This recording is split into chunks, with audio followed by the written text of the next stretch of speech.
隐藏的这么好，安陵容是怎么发现他杀了纯元的？其实宜修已经有3次暴露自己了。第一次是在瓜柳上线看戏的时候，瓜柳为了抱大腿，在场下疯狂吹彩虹屁，结果没刹住车，直接在宜修的雷区蹦了迪。宜修在现场时还能假装不在意，回了寝宫就开始跟安小鸟倒苦水。出身卑微又如何？本宫就是庶出，所以平生最恨旁人说庶出2字。可真想明白了，庶出又如何？本宫依旧是母仪天下的皇后。以前华妃也拿庶出的事儿嘲讽过宜修，但她都假装云淡风轻的过去了。这次在安陵容面前，宜修放下了伪装，大喇喇地表现出对庶出身份的在意，着实让小鸟惊了一把。不过宜修的第2次暴露才是真正让小鸟对纯元皇后死因起疑的，那就是在纯元故衣事件之后，宜修在宫中没了对抗势力，心情那叫一个美。当晚他就当着安陵容的面抚摸纯元的衣服，用一种得意的笑说着姐姐的好处，哪怕死了那么多年，您还是能够帮着本宫，护着本宫啊。前脚宜修刚表露出了很忌讳庶出一事，后脚他就对自己已逝的姐姐做出这种诡异的笑容。心细的安陵容立马就意识到纯元皇后的死绝对和宜修有关。第3次则是在甄嬛养胎期间，俩人聊起了她的胎相，宜修顺着话头就说了一句：“月份大了，容易一尸两命。”这不正是当年纯元的下线方式吗？宜修能这么轻松地提起来，可见他对此事非常清楚。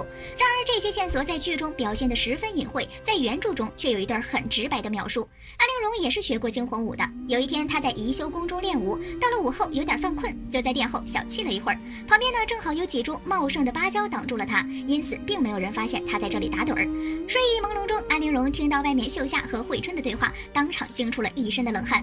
惠春压着声音说要给最近一个宠妃的杏仁茶里掺点桃仁，神不知鬼不觉地料理了她。旁边秀夏则冷笑着说她活该，当年纯元皇后也是如此。安陵容正是想起来了这段回忆，才会豁然起身，喊出了那句皇后杀了皇后。不过相比于原著中的直白，剧中隐藏了以后让大家只能通过丝丝缕缕的痕迹去推敲，反而更符合安陵容心思细腻的设定，真是妙啊。纯元的死竟是太后导致的，宜修的确是下手毒害了纯元，但这背后绝对少不了太后的助推。四大爷是在孝义仁皇后手下长大的，而太后和隆科多作为孝义仁皇后的帮手，是肯定要扶持四大爷上位的。更何况太后还是他亲娘，在四大爷还当王爷的时候，太后从自己家族里选出来芳华正好的宜修，送进了四大爷的王府里。但因为宜修是庶出，只能当个侧福晋。不过四大爷很贴心，在宜修揣娃以后向他许诺，只要生下了皇子，就给他扶正为嫡福晋。宜修从小就受庶出的身份限制，现在有机会摆脱这个标签，他自然是喜不自胜。宜修月份大了的时候，可以安排娘家人过来照顾，可进入王府的不是日夜思念的家人，而是明艳动人的嫡姐纯元。四大爷一见到纯元就立马沦陷了，宜修孩子还没生，纯元就当上嫡福晋了。而太后其实是不希望纯元出现的，因为她太过美丽耀眼，让四大爷过分沉溺其中，这可不利于帝王家的前程。太后其实更喜欢四大爷和宜修的感情，相敬如宾，恰到好处。宜修的嫡福晋之位被抢，自然是有恨意的，尤其是在他的儿子在3岁那年去世，隔壁纯元就在同一时间揣上了娃，悲愤交加之下，宜修就对纯元下了毒手。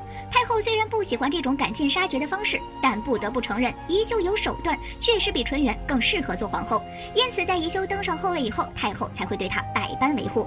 所以说当初宜修在愤恨之下谋害纯元，一尸两命，其实太后也是吹了一把风，不然宜修这个庶女几乎不可能登上皇后之位。另外纯元虽然善良，但他不傻呀，他其实很清楚自己来到王府的目的，因此才会在临死之际对宜修心怀愧疚，要求四大爷无论如何都要保全妹妹。只可惜宜修的感情早就消耗干了，在以后的日子里提起纯元就像提起一个手下败将一样，毫无姐妹情可言呐。姐姐追着姐姐，皇后杀了皇后。在甄嬛察觉到纯元死因的时候，端妃为什么要拦着她？难道跟她一直不告诉甄嬛纯元的事儿有关吗？安陵容临死前喊出那句经典语录，甄嬛还以为是她恨毒了皇后，才想要让自己杀掉皇后。可在一段时间后，胧月、温宜几个小孩玩的时候，甄嬛看着灵犀嘴里叫着姐姐，自己也下意识地说出了姐姐追着姐姐。就在这一瞬间，她才反应过来，原来安陵容的话还有这一重关窍。听见甄嬛说出这么大不敬的一句话，场上反应最奇怪的反而是端妃。你知道了什么是不是？当初初在宜修和纯元进府之前，端妃就已经在四大爷身边了，只是她性子安静，不争锋芒，所以一直被其他人忽视。后来一系列的宜修、嫡福晋被抢，纯元一尸两命，端妃都看在了眼里。胎儿身上的青斑更是引起了她的疑惑。讲了一堆陈年旧事以后，连专妃都看出了不对劲儿，2、3句就分析出了宜修谋害纯元的动机，而端妃则是连着说了2句没有证据，这正是他们不能动手的原因。当年端妃一定也是起疑过，但苦于没有证据，就算再讨厌宜修，也只能静静的忍耐。甄嬛获得了重要信息以后，便开始等待时机扳倒皇后。得知自己腹中的胎儿活不过5个月后，甄嬛就让温实初给自己配了一碗滑胎药做准备。不久后，四大爷又带了琼州进献的一株大珊瑚来送给嬛嬛安胎，戏台子这不立马就搭起来了。这时候的后宫一半都是甄嬛的人，宜修的战队成员全部陨灭，只剩他一个光杆司令，因此这场猎杀皇后局进行得十分顺利。但这还不是重点，珊瑚局的目的是让宜修失势，接下来4旦对3阿哥的挑唆才是连环计。果然，3阿哥折了以后，皇后和手下的人都坐不住了。简秋甚至单飞出去想毒害甄嬛，结果大招放歪了，还让甄嬛抓住了契机，通过皇后身边的人挖出了当年的真相。纯元算是4大爷的底线了，他可以不管宜修其他的污糟事儿，但杀害纯元这一点就足以让4大爷彻底厌弃宜修。至此，皇后彻底落网，而甄嬛的一件大仇也算是得报了。好了，本期视频到这里就结束啦，宝子们还想看啥？在评论区翻牌子呀！